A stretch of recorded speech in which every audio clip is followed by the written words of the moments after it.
Noon. Hello, hello, hello. Welcome, welcome, welcome. Hi, Periscope peoples. Hi, Eric. Allison Crow here. Um, and I am going to share a story with you. Welcome, Michelle. Welcome. Allison Crow here. And Michelle, is that you, Michelle Spalding? That was just on my Facebook post. So curious. I am going to share, I've had a couple of fascinating conversations the last couple of days with coaches. Oh, Michelle Bastion. Okay, sorry. Thank you. Now the picture popped up. Welcome, Michelle. Hi.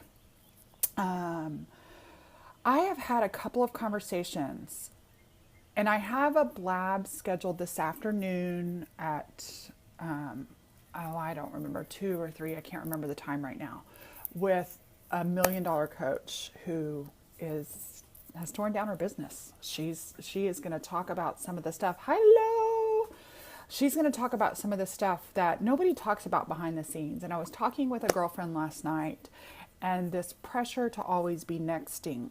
And so, welcome, live creativist Cindy. Welcome, you guys. You're going to want to share this. This is the stuff that nobody tells you behind the scenes. Nobody tells you. My friend Christina Merkley did a video the other day called, not Christina Merkley, I'm sorry, Christina Berkeley. I've got a Christina Merkley and a Berkeley. And she did one called The Other Side of Success. And this is kind of along those lines. It's the things nobody tells you about being a successful coach. And I have been a six-figure for 10 years coach. I have made more than six figures. I run in the 120, the highest I ever made was 250, and I run in the 120 to 250 range. This year was one of my highest years. It's definitely one of my most profitable years. It was also one of my most fun years. And I want to talk about what what our Facebook feeds and what our coaching communities and online entrepreneur communities are always screaming at us. And they're not necessarily screaming something wrong. I just want to share another position. And I want to start by telling you a story that I'm going to read it because I just wrote it on Facebook. So bear with me. Do me a favor and share this with either your followers, if your followers are coaches or online people. And I love your hearts if it feels natural. So when I was a school teacher, and yes, I was a school teacher, K through 8. I was a kindergarten teacher and a technology coordinator. Thank you for sharing. I was a school teacher for 5 years in a small Catholic school in Austin, Texas. And one year I was asked, I was a kindergarten teacher, but I was asked to be the junior high boys, 7th and 8th grade boys basketball coach. I was asked to coach the B team. Barry and Brandon, I'm so glad you're here. There was an A team that was all about results and achievement at this school and in this district. And there was a B team. And I was asked to be the coach of the B team. And I don't remember who the coach of the A team was, but some big important man. And I was asked to be the B team coach because I had a history of being all state MVP in basketball. Well, our B team, we were just out to have fun. We wanted to do a good job. We practiced hard. We played hard. We had fun. I practiced with my team. I actually scrimmaged and practiced and did drills with my team. I didn't just have them doing horses. I did horses with them. And I coached them more than basketball. I coached them on life, on having fun, on spirit, and the attitude that, frankly, I thought that they would an attitude of success from the inside out. My guys loved being on my basketball team. We won, actually. I couldn't believe it. We had thought there's no way we're going to win, but I think part of the reason is because we had fun, because we enjoyed each other, we actually worked really well together as a team, and we would win. The A team guys would come up to me after school. I was always the one who did the pickup. And it was so funny because after school got out, the A team would come up to me and be like, Coach Crow, we want to be on your team. Coach Crow, we want to be on your team. And these were the guys that were really, really, really, really skilled at basketball. My guys were mostly seventh graders and they just hadn't developed tons of talent yet. But they would come and say, Coach Crow, I want to be on your team. And I asked them why. And their answers were mostly about the energy and the fun we were having, how I didn't scream and yell at them. And there wasn't a crushing pressure to perform. They felt like, they were playing basketball to have a good time and to do well, and we were winning. I wasn't one of those asshat mean coaches. I was firm and boundaried, but willing to smile and enjoy the experience of the season. And that's what I expected of my guys. And this morning, I'm thinking about in an hour, I have a coaching call or just a connection call with a potential coach. I'm willing to be open-minded, but I'm really caught in this. Well, I'm not really caught, but I am really triggered lately by some of what I think I want and some of what my spirit is telling me. So this morning I'm thinking about what I want from my work, my life, and I've reread my Sacred Fool card from Alana Fairchild's deck. That card is a guiding energy for me about accessing lightness of spirit, wisdom, heart, and being powerful without being obsessed with power. It's permission to be fully myself and the ability to be free. What I don't want in my business or in my life is striving, hustle, constriction, comparisonitis, overachieving, exhaustion, and panic attacks at 1 a.m. or 4 a.m. What is it about this life that we are conditioned to next ourselves? Next, next, next, next. There's some station to get to in the next phase of our life.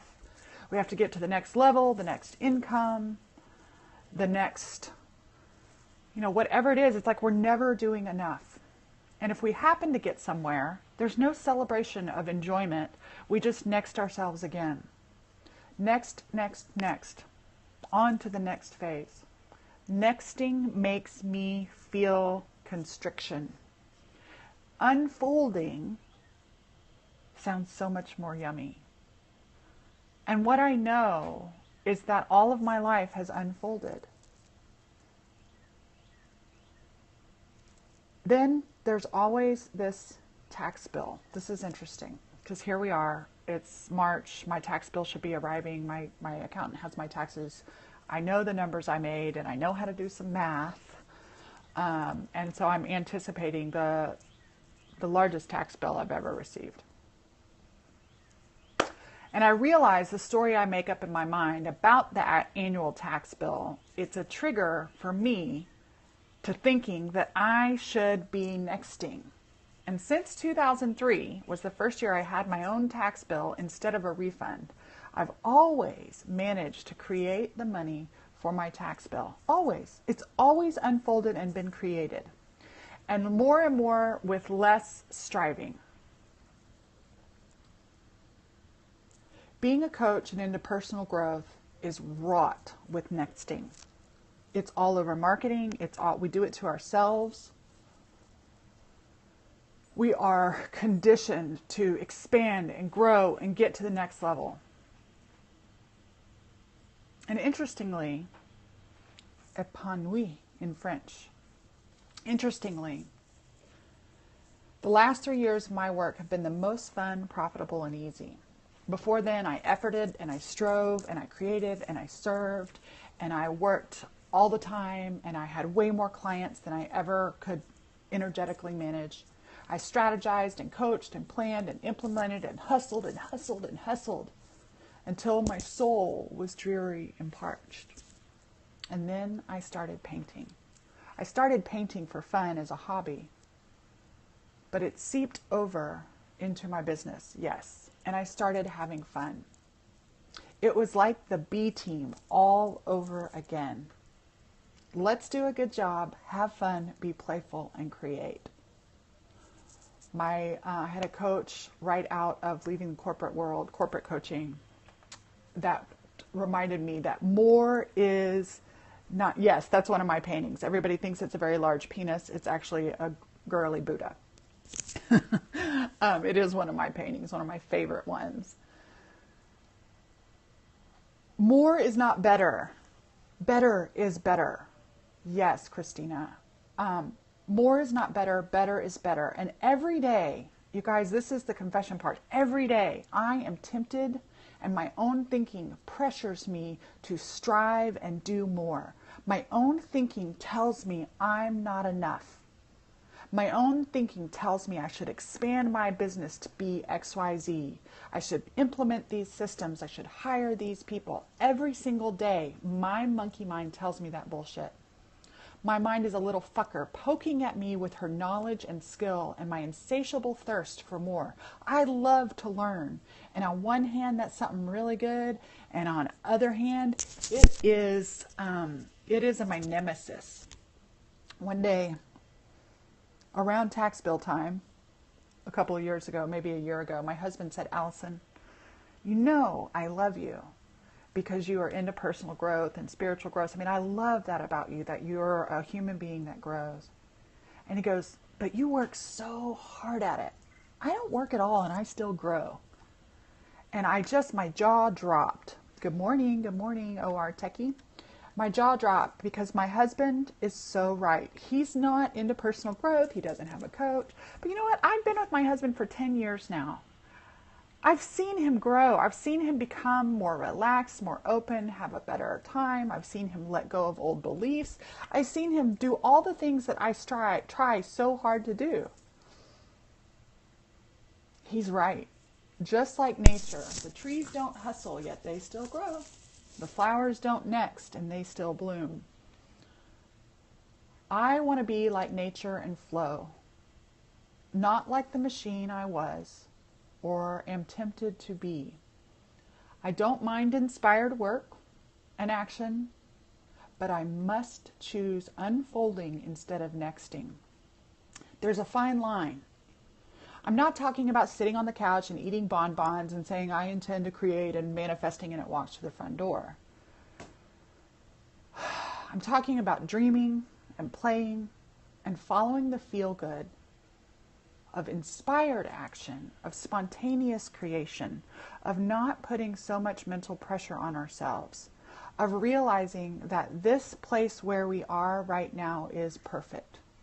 This place where we are is right where we're supposed to be in our life, in our business, in our marriage. Being prosperous, you guys, is important to me. Of course, money is important to me. And what I'm learning is that there's a sweet spot. There is a sweet spot where it is more than enough to give and share. And I will not buy, the more you make, the more you can give. Well, that might be true. Bonbons are like 30 years. I know, they're old. They actually still make them. I have bonbons at the movie theaters. I want to be like nature and flow and not like the machine. Being prosperous is important to me. Being well and happy is important to me. And I'm determined to listen to my inner whisper instead of the mass media that tells me I need to hustle, that I need to grow, that I need to work more, that I need to have XYZ. I don't know all the details of what I am talking with my divine business manager every day to find out what the feel good is for me, what the inspired unfolding and creation is. And I have got to stop listening to the mass media that tells me I need to fucking hustle. I'm figuring out how to do that one day at a time. And I want to say there is nothing wrong with being on the A team. Some people thrive on the A team. Some people, their desire for money, they have bigger dreams. Who says bigger dreams are better? Whatever your dreams are. You know what my dream is? My dream is to feel happy and easy and free and inspire other people to do the same thing. Who am I to say that can't change the world? I'm so tired of this obligation, and this is my, this one gets a bad rap. It's totally valuable, but I'm so tired of feeling the obligation to build a village in Africa or put shoes on everybody's feet and those are worthwhile. And I'm so over the thing. Exactly. Thank you for saying that. Because who are we to say Yes, they're different dreams, not necessarily better. So I'm not diminutizing them. But I have felt shame that, that I didn't want to go do this thing that would look really good on a newsreel.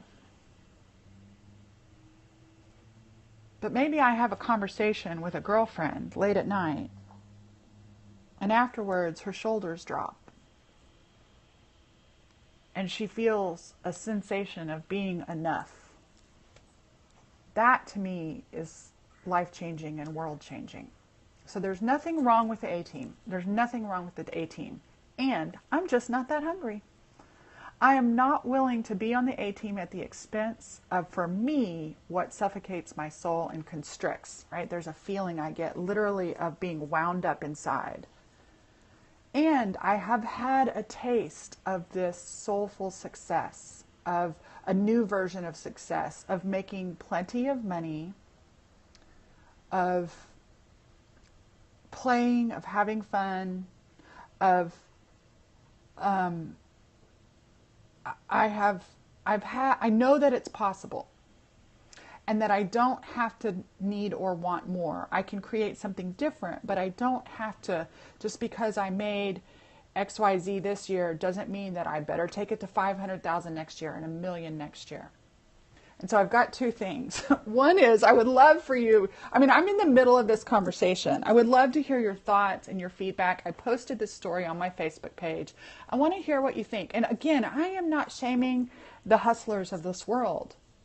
I just have to say fuck the hustle, because the hustle gives me adrenal fatigue. It makes me feel insecure. It makes me feel like I'm not enough. And if I'm feeling like I'm not enough, I'm not inspiring you. When I feel good and light and happy and colorful and freaky deaky, then I'm inspiring you. And so I gotta be me. And me is the captain of the B team. So if you want to be on the B team, I don't have any product to sell, but I do want to create a permission to be in the good enough club. My girlfriend and I talked about this last night, the good enough club, the B team. Just like my team when I taught those boys. You know what? And we had fun. We also won. But we didn't have the suffocating pressure to succeed in the way the world tells us. And so to me, the essence of the B team is being willing to listen to what success means to our inner wise self. And the reason I'm creating the B team, people have asked me for years, do you have a Facebook group on Facebook? And I have groups for my classes, but I don't have a big community. But I finally been thinking, what community do I want to create? And actually it's creating itself, is the B team, the Good Enough Club. That's what the B team is. It's the Good Enough Club. And it's people who are out there living, knowing, doing, creating.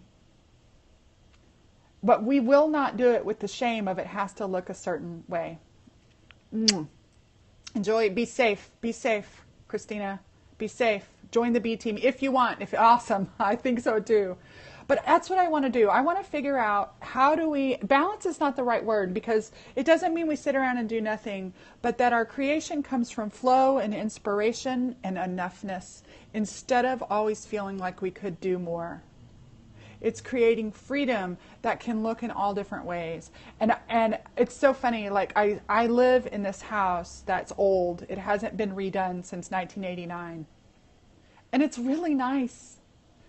And when I look at what the mass media says, I probably need to paint it. And I certainly need to updo the bathrooms and get a better style. Like, this is just a metaphor. But you know what? The 1980s tile in my oak, with the oak cabinets, it serves the purpose just fine. It holds my stuff. It provides a place for me to clean my body.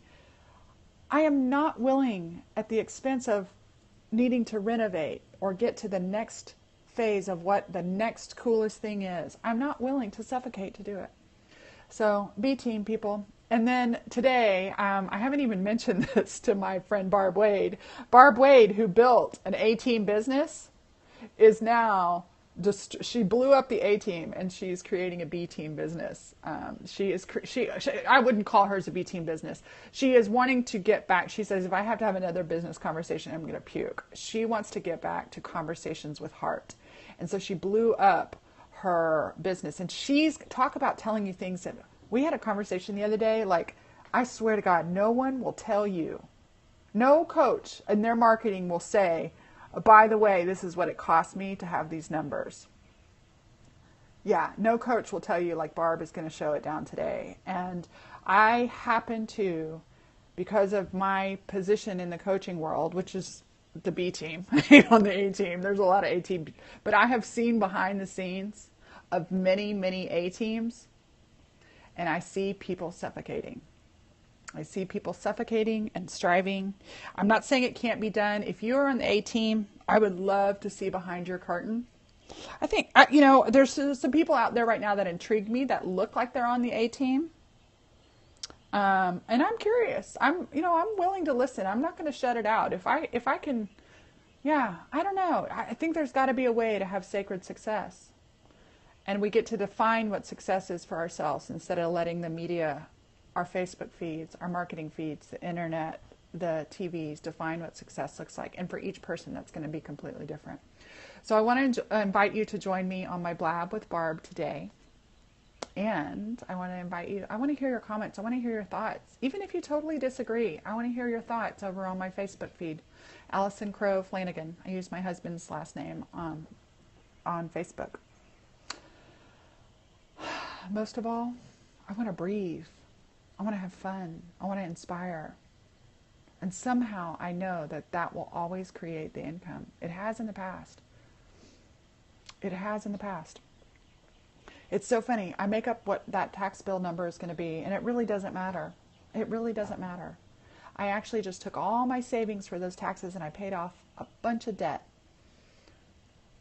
And somehow, some way, without striving, I'm determined to create and yet unfold the income to be even, to contribute to my government through taxes, and to contribute to my husband and my life. We just booked a vacation. It's not an expensive vacation. We're driving and we're going to stay at my sister-in-law's condo. But 4 days on a beach with very little expenses. That's a luxury life. I don't have, does that make sense? Like there's ways to have it all if we're willing to take off the glossy, airbrushed bullshit that's fed to us. Anyway, the conversation's not over, but I feel like my scope is for now. This is the conversation that I want to continue having. If you want to continue having it with me, you want to continue to be encouraged to be you, and to even tactically find ways. Like, I get it. Like, okay, you can say be you, but how do we be you? I will say that is one of the things that has helped me is some of these spiritual tools and learning to trust myself and my inner wisdom, and then combining that with the intellectual tools. I'm finding that that's the path, and it is crucial that we sit down and meet with our divine business managers instead of our Facebook feeds or our social media feeds or all the marketing stuff that's going out there. It doesn't mean that we don't marketing, but I at least want to create a conversation, and I want to change. I can't believe I'm saying this. I want to change the way my Facebook feed looks. I want to surround myself with entrepreneurs who better is better, more is not better. If more happens, great. By all means. If more happens, I'm going to enjoy it. My husband won a jackpot. We enjoyed it. It's one of the reasons we're going on vacation. And to fight for that money, to strive for that money, ain't gonna do it. Okay. My sister does that with nature on Facebook. How cool. See, and nature is the best guide. Nature is the best guide. I'm watching right now my garden grow and bloom. My garden is prosperous. It's not all, there's a lot of weeds right there that need to be cut out for sure. But I'm watching my garden go from dormant to full bloom. I do have to work in it. Like I'm not afraid of the work, but watching that bloom, and I invest in it. I do. Like sometimes plants don't grow back, and I buy new plants, and we just scooped up a bunch of weeds, and yes, I am the garden in my life, and it takes tending. I am willing. Oh my gosh, thank you for that. I love that. I am the garden of my life. I love that. I'm writing that one down. I am the garden of my life. Good one. I'm going to give you credit for that. Oh, yes. Holly. Thank you. Holly Whitney. Quoting you on that one. I'm going to actually make a little meme out of that one. I am the garden of my life. And I love that because it allows us to be beautiful. It does require it requires our work. I am not afraid of work. I'm not afraid of effort. I don't want striving. I don't want misery. I love the effort of a challenging workout, but I will not rip my muscles to shreds to do it. I will not put myself in one of those, I'm now going into body image, which is a whole nother conversation, but they have those freaking waist squeezers. What the hell? And that's what it feels like to me. I am willing to work and to nurture and to tend my weeds and to plant and to harvest and grow, but I am not willing. I'm just not willing to put myself in one of those waist squeezers. I don't know what the epitome of a garden is. I'm not willing to have a machine. I'm not willing. I don't want a machine. I want something that feels a little softer. All right. Thank y'all for listening. Thank you for sharing. Connect with me on Facebook, or my website is AllisonCrow.com. And actually my freebie, I probably need to go read my freebie, which is about finding and following your feel good. And I probably wrote that because I need to read it every single day. All right. Love you guys. Thanks for listening.